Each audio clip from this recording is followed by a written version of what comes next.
Hello दोस्तों, नमस्कार। तो आज के इस वीडियो में हम आप लोगों को वेक्टर लेके आए हैं और वेक्टर का पहले आप थ्योरी देखिएगा, उसके बाद हम आपको एक एक ऑब्जेक्टिव क्वेश्चन बताएंगे, ठीक है। तो चलिए आइए, आज हम लोग सबसे पहले वेक्टर अलजेब्रा के बारे में बात करते हैं। तो वेक्टर अलजेब्रा के बारे में आपको बता दें कि यह लगभग बिहार बोर्ड में लगभग 30 नंबर तक क्वेश्चन पूछा जाएगा, समझ रहे हैं ना। यह लगभग 30 नंबर तक क्वेश्चन इससे पूछा जाता है, वहीं लगभग 25 से 35 के रेंज में इससे क्वेश्चन आएगा, समझ रहे हैं ना। 25 से 35 के रेंज में इसका क्वेश्चन रहता है, जिसमें से लगभग आपको 10 से 20 के बीच में ऑब्जेक्टिव ही क्वेश्चन पूछा जाता है, समझ रहे हैं ना।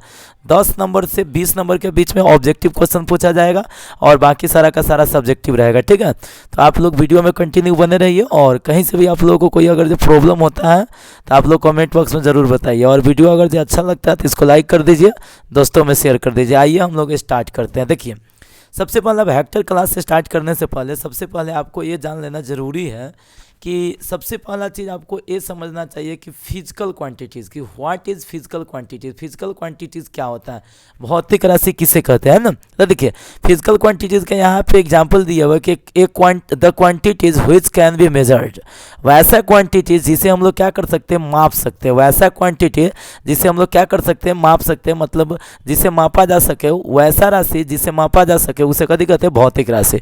और भौतिक राशि का कोई अगर एग्जाम्पल पूछेगा, कोई फिजिकल क्वांटिटीज़ का एग्जाम्पल पूछेगा, तो एग्जाम्पल में बहुत सारा बोल सकते हैं। फिजिक्स में जो भी पढ़ते हैं, जैसे लेंथ हो गया, फोर्स हो गया, वेलोसिटी हो गया, स्पीड हो गया, डिस्प्लेसमेंट हो गया, एक्सेलरेशन हो गया, टेम्परेचर हो गया, इसके बाद डेंसिटी हो गया, टॉर्क हो गया, इलेक्ट्रिक करंट हो गया, मतलब जो भी हम लोग फिजिक्स में पढ़ते हैं उस सारा का सारा हम लोग बोलते हैं फिजिकल क्वांटिटीज़। क्या बोलेंगे उसे, फिजिकल क्वांटिटीज़, ठीक है। अब चलिए समझिएगा। अब अगला जो है फिजिकल क्वांटिटीज़ का टाइप्स, कभी लिखा हुआ है टाइप्स ऑफ फिजिकल क्वांटिटीज़। क्या बोलिएगा, टाइप्स ऑफ फिजिकल क्वांटिटीज़। अब अगला जो है आप लोगों को जो देख रहे हैं, क्या टाइप्स ऑफ फिजिकल क्वांटिटीज, मतलब भौतिक राशि के कथी प्रकार। तो भौतिक राशि का जो प्रकार होता है, भौतिक राशि कितने प्रकार के होते हैं, तो भौतिक राशि 2 प्रकार के होता है। एक जो होता है जिसका नाम है, एक का जो दूसरा का जो नाम है, पहला का जो नाम है उसका नाम है कथी, स्केलर क्वांटिटी, और दूसरा का जो नाम है ना, उसे हम लोग कथी बोलते हैं, वेक्टर क्वांटिटीज। कथी बोलते हैं, वेक्टर क्वांटिटी। पहला को हम लोग बोलते हैं स्केलर क्वांटिटीज है ना, दूसरा को हम लोग कथी बोलते हैं, वेक्टर क्वांटिटीज है ना। चलिए, स्केलर क्वांटिटीज किसे कहते हैं, तो आपको पता होगा कि वैसा राशि जिसमें केवल परिमाण होता है, मतलब जिसमें मैग्नीट्यूड होता है। देखिए लिखा हुआ है यहाँ पे ना, a physical quantity which has only magnitude, वैसा क्वांटिटी जिसमें ओनली 1 मैग्नीट्यूड होता है तो उसे हम लोग वेक्टर क्वांटिटीज कहते हैं, समझ रहे हैं ना। और जिसमें मैग्नीट्यूड के साथ साथ अगर जो डायरेक्शन भी होगा, किसके साथ साथ, मैग्नीट्यूड के साथ साथ अगर जो डायरेक्शन भी होगा तो उसे हम लोग कभी कहते हैं, उससे हम लोग क्या बोलेंगे, वेक्टर क्वांटिटी। अब देखिए वेक्टर के बारे में समझ लीजिए। चलिए आइए हम लोग वेक्टर के बारे में आपको समझाते हैं। देखिए वेक्टर यहाँ पे दिया हुआ है, वेक्टर यहाँ पे क्या दिया हुआ है, वेक्टर क्वांटिटीज़ के बारे में आपको यहाँ पे देखिए, यहाँ पे दिया हुआ है सबसे पहले कि ए फिजिकल क्वांटिटीज़, क्या दिया हुआ है, a physical quantities which have both magnitude and direction, जिसमें मैग्नीट्यूड भी होगा और डायरेक्शन भी होगा तो उसे हम लोग कभी कहते हैं वेक्टर क्वांटिटीज। मतलब वैसा भौतिक राशि जिसमें परिमाण और दिशा दोनों हो तो उसे हम लोग सदिश राशि कहते हैं, उसे हम लोग कभी कहते हैं, सदिश राशि कहते हैं। जैसे एग्जाम्पल पर देखिए, इसमें याद रखिएगा फोर्स के बारे में कोई पूछेगा वेक्टर है कि स्केलर है, तो फोर्स कथी है, वेक्टर है। वेलोसिटी क्या है, वेक्टर है कि स्केलर है, तो वेक्टर है। डिस्प्लेसमेंट कथी है, वेक्टर है। एक्सीलरेशन जिसको हम लोग बोलते हैं त्वरण कथी हो गया, वेक्टर हो गया। मोमेंटम क्या होता है, वेक्टर होता है। वेट क्या होता है, वेक्टर होता है, समझ रहे हैं ना। अब चलिए यहाँ से आप लोग को वेक्टर स्टार्ट हो जाएगा, तो समझ लीजिए फिजिक्स का बात हो गया। और अब हम लोग को यहाँ से समझ लीजिए कि आपको स्टार्ट होगा 12th। देखिए यहाँ पे दिया हुआ है डायरेक्टेड लाइन सेगमेंट, इसको हम लोग बोलते हैं, डायरेक्टेड लाइन सेगमेंट को बोलते हैं हिंदी में दिशा युक्त रेखा। क्या बोलेंगे, दिशा युक्त रेखा। तो इसको कहते हैं a line segment represent of direction, a line segment represent of direction, वैसा लाइन सेगमेंट जो डायरेक्शन को रिप्रेजेंट करता है, वैसा रेखा जो दिशा को दिखाता है, वैसा रेखा जो दिशा को प्रदर्शित करता है, उसे हम लोग दिशा रेखाखंड कहते हैं, उसे हम लोग दिशा रेखा कहते हैं, डायरेक्टेड लाइन कहते हैं। तो डायरेक्टेड लाइन में सबसे पहले आप समझ लीजिए, थोड़ा सा देर के लिए दिमाग लगा लीजिए, देखिए समझिएगा। जैसे हम यहाँ पे थोड़ा सा एक लाइनिंग बनाते हैं और यहाँ पे इस लाइनिंग को समझिए। जैसे मान ले यहाँ पे कोई पॉइंट हो गया ए हो गया और यहाँ पे कोई पॉइंट क्या हो गया बी हो गया, यहाँ पे कोई पॉइंट क्या हो गया बी हो गया, और यहाँ पे इसको डायरेक्शन दे दिया। तो डायरेक्शन अगर जे दे दिया, समझ रहे ना, तो यह हो गया डायरेक्टेड लाइन। अगर जे यहाँ पे डायरेक्शन को अगर जे आप हटा दिए, जैसे देख रहे हैं आप डायरेक्शन को हटा दिए तो यह सीधा लाइन हो जाएगा, नहीं समझ रहे हैं, यह सीधा लाइन हो जाएगा। अगर जे इसमें डायरेक्शन आप दे दिए, देखिए अब डायरेक्शन हम दे दिए तो इसका डायरेक्टेड लाइन हो गया। अब इसका डायरेक्शन क्या हो गया ए से बी की ओर, इसका जो डायरेक्शन हो गया फ्रॉम ए टू बी, मतलब ए से बी की ओर हो गया। तो अगर जो डायरेक्टेड लाइन होगा तो उसमें दिशा दिया रहेगा, दिशा दिया रहेगा। कौन लाइन होगा, डायरेक्टेड लाइन होगा तो उसमें क्या दिया रहेगा, दिशा दिया रहेगा। बट अगर जो लाइन होगा तो उसमें दिशा नहीं दिया रहेगा। तो देखिए डायरेक्टेड लाइन अगर जो मान लेते हैं यह ए बी हो गया तो इसे हम लोग बोलते हैं ए बी वेक्टर। इसे हम लोग क्या बोलेंगे, ए बी वेक्टर। इसे हम लोग क्या बोलेंगे, ए बी वेक्टर, समझ रहे हैं ना, इसे हम लोग ए बी वेक्टर कहेंगे। डायरेक्टेड लाइन ए बी होगा तो इसे ए बी वेक्टर कहेंगे। तो यहीं पे लिखा हुआ है कि किसी डायरेक्टेड लाइन सेगमेंट में दो अंतिम बिंदु होता है, जिसमें पहला बिंदु को प्रारंभिक बिंदु मतलब इनिशियल पॉइंट तथा दूसरा बिंदु को अंतिम पॉइंट मतलब फाइनल पॉइंट या इसी को बोलते हैं टर्मिनल पॉइंट कहते हैं। यदि किसी डायरेक्टेड लाइन सेगमेंट का दिशा ए से बी की ओर होता है तो इसे हम लोग क्या बोलते हैं, ए बी वेक्टर। देखिए ए से बी है तो इसे ए बी वेक्टर। अगर जे बी से अगर जे ए रहेगा, कहाँ से, बी से अगर जे ए रहेगा तो इसे हम लोग क्या कहेंगे, बी ए वेक्टर कहेंगे। इसे हम लोग क्या बोलेंगे, बी ए वेक्टर कहेंगे, समझ रहे हैं ना। तो देखिए ए बी द्वारा दिखाया जाता है जिसमें ए को प्रारंभिक बिंदु तथा बी को अंतिम बिंदु कहते हैं। अब देखिए एक होता है characterization of a vector. Characterization of a vector किसी सदिश का गुण। देखिए कोई भी जो वेक्टर होता है उसमें तीन चीज़ दिया रहता है और उसमें तीन चीज़ होना चाहिए। अगर जो वेक्टर होगा तो उसमें तीन चीज़ आपको अवश्य दिया रहेगा, आपको एकदम बिल्कुल तीन चीज़ दिया ही रहेगा। सबसे पहले तो लेंथ होता है, कोई भी जो वेक्टर होता है उसे क्या होता है, लेंथ होता है। तो the distance between point A and B, the distance between point A and B. जैसे मान लेते हैं, हम आपको बता रहे हैं, चलिए एक मिनट पहले इस सबको हटाने दीजिए। चलिए अब जैसे मान लेते हैं, सबसे पहले हम क्या बोले हैं कि the distance between the points A and B, मतलब जैसे मान लेते हैं एक डायरेक्टेड लाइन हो गया ए और एक मतलब एक पॉइंट हो गया बी, है ना, एक पॉइंट हो गया ए, एक पॉइंट हो गया बी, यह एक डायरेक्टेड लाइन है। तो इस डायरेक्टेड लाइन में हम ए को कहते हैं इनिशियल पॉइंट और बी को कभी कहते हैं फाइनल पॉइंट। ए से बी के बीच का दूरी होगा कि नहीं, किसके बीच का बीच दूरी, ए से बी के बीच का जो दूरी होगा उसी को हम लोग लेंथ कहते हैं। लिखा हुआ है the distance between points A and B is called length of vector A B. Vector A B का हम लोग लेंथ कहते हैं, मतलब बिंदु ए तथा बी के बीच के दूरी को सदिश ए बी वेक्टर का हम लोग लंबाई कहते हैं। सदिश ए बी वेक्टर के क्या कहते हैं, लंबाई कहते हैं। चलिए अगला पॉइंट समझिएगा। चलिए अगला पॉइंट है सपोर्ट। बट हम लोग सपोर्ट से पहले हम लोग समझेंगे सेंस। क्या समझेंगे, सपोर्ट से पहले हम लोग समझेंगे सेंस। देखिए सेंस क्या दिया हुआ है जो समझिए। सेंस का जो मतलब होता है उसका मतलब होता है दिशा। सेंस का मतलब क्या होता है, दिशा होता है।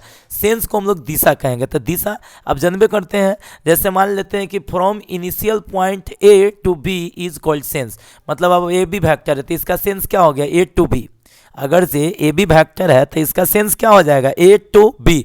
अगर से मान लेते इसी में अगर से बी ए वेक्टर होगा, क्या होगा, बी ए वेक्टर, है ना, तो इसका सेंस कोई पूछेगा तो क्या होगा, बी टू है। नहीं समझ में आ रहा है। जैसे मान लेते हैं पी क्यू वेक्टर है, कोई वेक्टर है जो कहती है पी क्यू वेक्टर, है ना, अब पी क्यू वेक्टर होगा तो इसका सेंस क्या हो गया, पी से क्यू की ओर, समझ रहे हैं ना, इसका सेंस क्या हो गया, पी से क्यू की ओर। तो भाई बिंदु ए से बी के ओर को सदिश ए बी वेक्टर का दिशा कहा जाता है ना।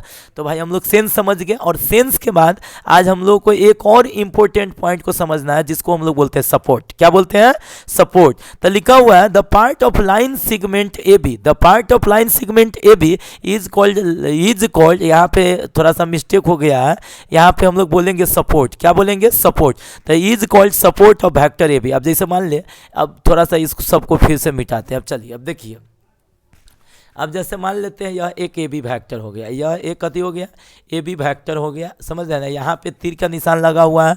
तो यह पूरा का पूरा वेक्टर का बात अगर जो निर्भर करेगा तो यहाँ पे निर्भर करेगा। इसका मतलब इसे हम लोग क्या कहेंगे, सपोर्ट। मतलब कोई भी वेक्टर का जो पार्ट होगा, कोई भी वेक्टर का क्या होगा, पार्ट होगा, उसे हम लोग क्या बोलेंगे, सपोर्ट। क्या बोलेंगे, सपोर्ट। समझ रहे हैं ना।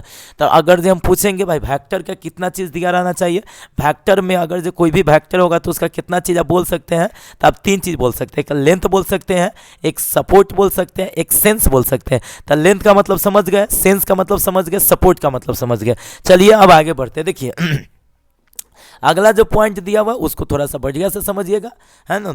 और वेक्टर का यह बेसिक चीज़ है, अगर जो इस बात को समझ जाइएगा तो आपको ऑब्जेक्टिव बनाने में कोई परेशानी नहीं होगा, कोई परेशानी नहीं होगा। देखिए सबसे पहला चीज़ यहाँ पे जो दिया हुआ है, जिसको हम लोग क्या देते हैं, नोटेशन। क्या दिया हुआ है, नोटेशन ऑफ ए वेक्टर। क्या दिया हुआ है, नोटेशन ऑफ ए वेक्टर, किसी सदिश का सूचकांक। क्या बोलेंगे, किसी सदिश का सूचकांक। देखिए usually denote the vector by a single small letter with an arrow on it। इसका मतलब हो गया जनरली, यूजली मतलब ज्यादातर, यूजली मतलब ज्यादातर या जनरली भी बोल सकते हैं कि denote the vector by a single small letter. मतलब अगर जो आप सिंगल लेटर लिखिएगा तो वह कौन लेटर में होना चाहिए, स्मॉल लेटर, और इसके ऊपर कौन चीज का चिन्ह होना चाहिए, कहिए with an arrow on it, और इस पर एरो का चिन्ह दे दीजिए।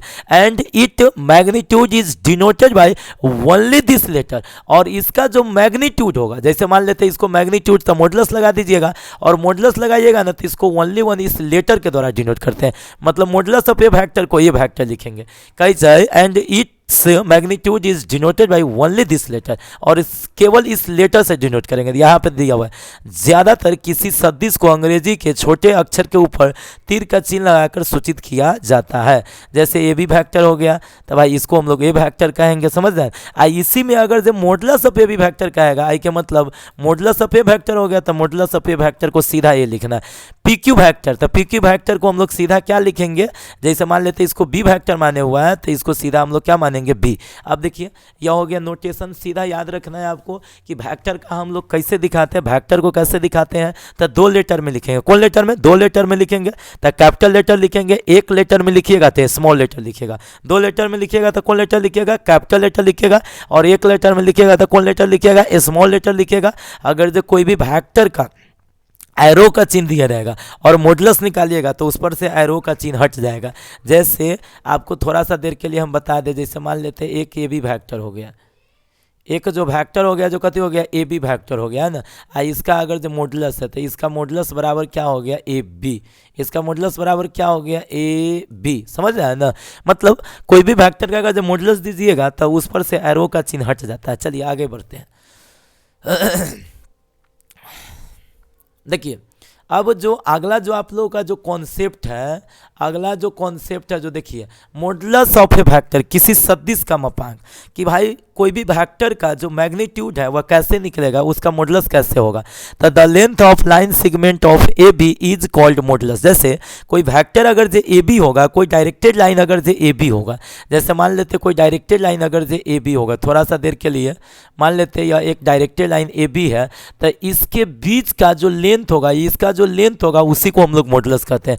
तो the length of line segment A B is called modulus of vector A B. मतलब अगर जो वेक्टर ए बी होगा तो ए बी लाइन सेगमेंट का जो लेंथ होगा उसे हम लोग मापांक कहेंगे। और मापांक को कैसे डिनोट करते हैं, जो आप लोगों को पहले भी बताए थे, ऊपर भी बताए हुए थे, देख रहे हैं, इसमें भी बताए थे और इसमें भी आपको देखिए। अब चलिए आगे अगला जो कॉन्सेप्ट है हम लोगों का उसको देख लीजिए। अगला जो कॉन्सेप्ट है यह बहुत ही इंपॉर्टेंट है, इससे बहुत ज़्यादा क्वेश्चन आता रहता है। देखिए अगला जो कॉन्सेप्ट है वह कॉन्सेप्ट आपको कहती है पोजीशन वेक्टर।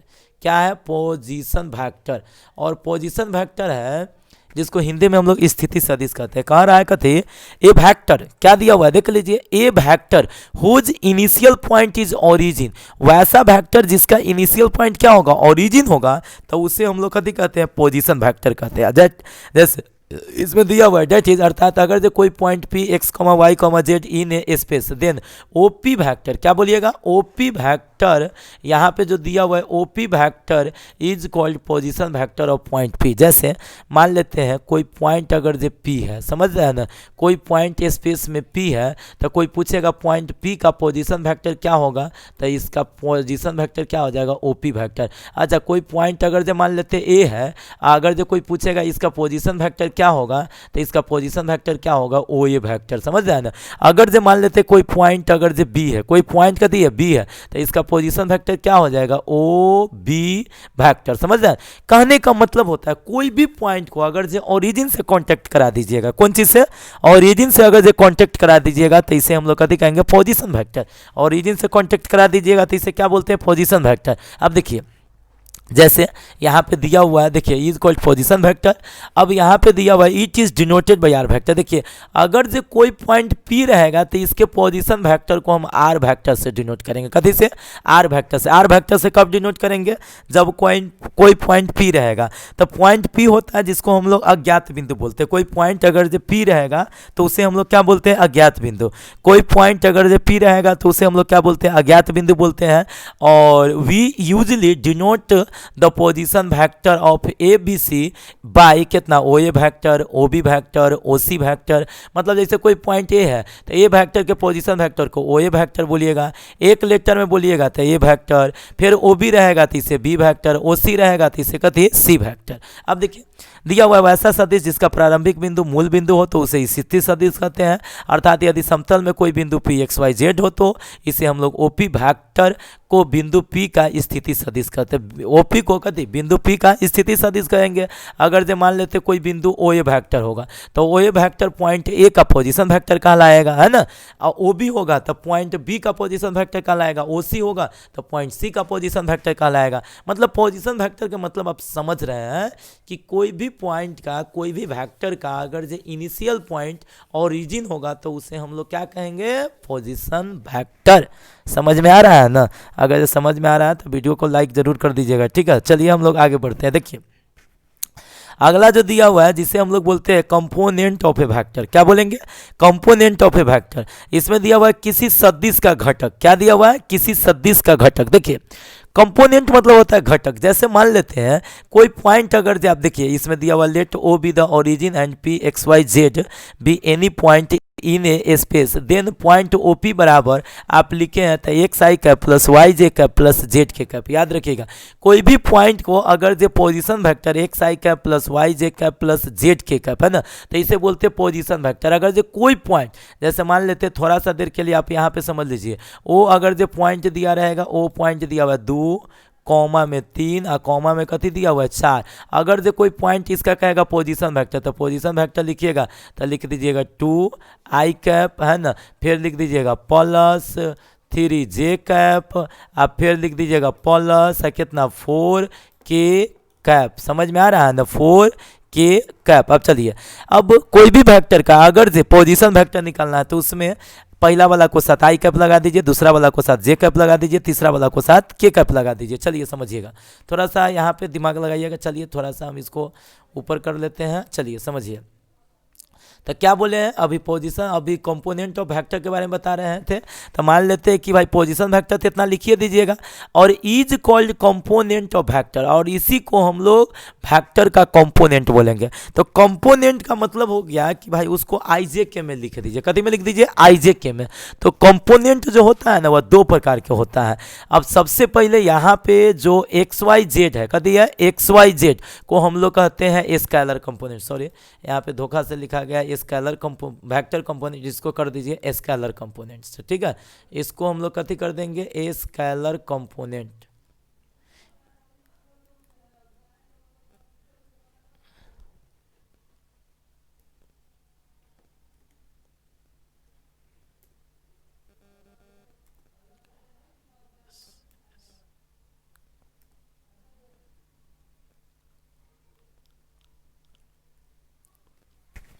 देखिए तो इसको हम लोग क्या बोलते हैं, स्केलर कंपोनेंट। क्या बोलेंगे, स्केलर कंपोनेंट। यहाँ पे वेक्टर लिखा गया तो इसीलिए इसको स्केलर बना दिए। अब फिर देखिए and X I cap comma Y J cap comma Z के cap are called vector component. समझ रहे हैं ना। अब यहाँ पे कहिएगा कि सर आई क्या होता है, जे क्या होता है, के क्या होता है। तो हम आपको कई बार आपको बता चुके हैं। देखिए समझिए, 3D में आपको 3 एक्सिस होता है, ये बात आपको दिमाग में रखना है। 3D में आपको कै गो एक्सिस होता है? 3 एक्सिस होता है। सबसे पहला आपको हो गया, आपको सबसे पहला एगो ई हो गया, फिर अगर जो दूसरा आप बनाइएगा तो दूसरा बनाइएगा तो आपको ए हो गया, और फिर अगर जब आप तीसरा बनाइएगा तो आपको ए हो गया। समझ रहे हैं ना? और हम बोले थे इसको बोलेंगे एक्स एक्सिस, इसको हम लोग क्या बोलते हैं? वाई एक्सिस, और इसे हम लोग क्या बोलेंगे? Z axis. समझ रहे हैं ना? और यहाँ पे जो होता है उसे हम लोग कहते हैं ओरिजिन। समझ रहे हैं ना? तो एक्स एक्सिस के एलोंग हम लोग यूनिट वेक्टर कथी लेते हैं? आई कैप। क्या लेते हैं? आई कैप। एक्स एक्सिस के एलोंग यूनिट वेक्टर आई कैप, वाई एक्सिस के एलोंग यूनिट वेक्टर कथी? जे कैप, है ना? वाई एक्सिस के लॉन्ग यूनिट वेक्टर जे कैप, और जेड एक्सिस के लॉन्ग यूनिट वेक्टर कथी लेते हैं? के कैप। समझ रहे हैं? एक्स एक्सिस के लॉन्ग यूनिट वेक्टर कथी? आई कैप, वाई एक्सिस के लॉन्ग यूनिट वेक्टर जे कैप, और जेड एक्सिस के लॉन्ग यूनिट वेक्टर कथी? के कैप। के कैप, सॉरी यहाँ पे के कैप होगा ना, के कैप। क्या लेते हैं? के कैप। समझ रहे हैं ना? तो यहाँ पे यही बात दिया हुआ है कि भाई जहाँ पे आई जे के क्या होगा? एक्स एक्सिस, वाई एक्सिस तथा जेड एक्सिस के दिशा में, कथी में? दिशा में। यहाँ पे छूट गया, दिशा में इकाई सदिश। दिशा में कथी होगा? इकाई सदिश। दिशा में क्या होगा? इकाई सदिश होगा। समझ रहे हैं ना? दिशा में होगा आपको इकाई सदिश। अब चलिए, तो आज के वीडियो में हम आप लोगों को यहाँ पे रोकेंगे, यहाँ पे स्टॉप करेंगे, ठीक है। और फिर हम लोग अगला वीडियो में, अब यहाँ से हम लोग टाइप्स ऑफ वेक्टर पढ़ेंगे। तो टाइप्स ऑफ वेक्टर से भी क्वेश्चन बहुत ज़्यादा ऑब्जेक्टिव आता है, और टाइप्स ऑफ वेक्टर पढ़ने के बाद ही आप वेक्टर को समझ सकते हैं। समझ रहे हैं ना? तो अभी तो आप लोगों को बेसिक चीज़ पढ़ा रहे हैं, इसके बाद इसमें पढ़ेंगे डायरेक्शन रेशियो, डायरेक्शन कोसाइन। तो आप लोगों को आज का वीडियो कैसा लगा है? अगर आप लोगों को अच्छा लगा तो इसको ज़रूर लाइक कर दीजिएगा, और अभी तक मेरे चैनल को सब्सक्राइब नहीं किया तो प्लीज़ चैनल को सब्सक्राइब कर दीजिए। हम आपको इसी तरह का वीडियो लेके आते रहते हैं। ओके, धन्यवाद।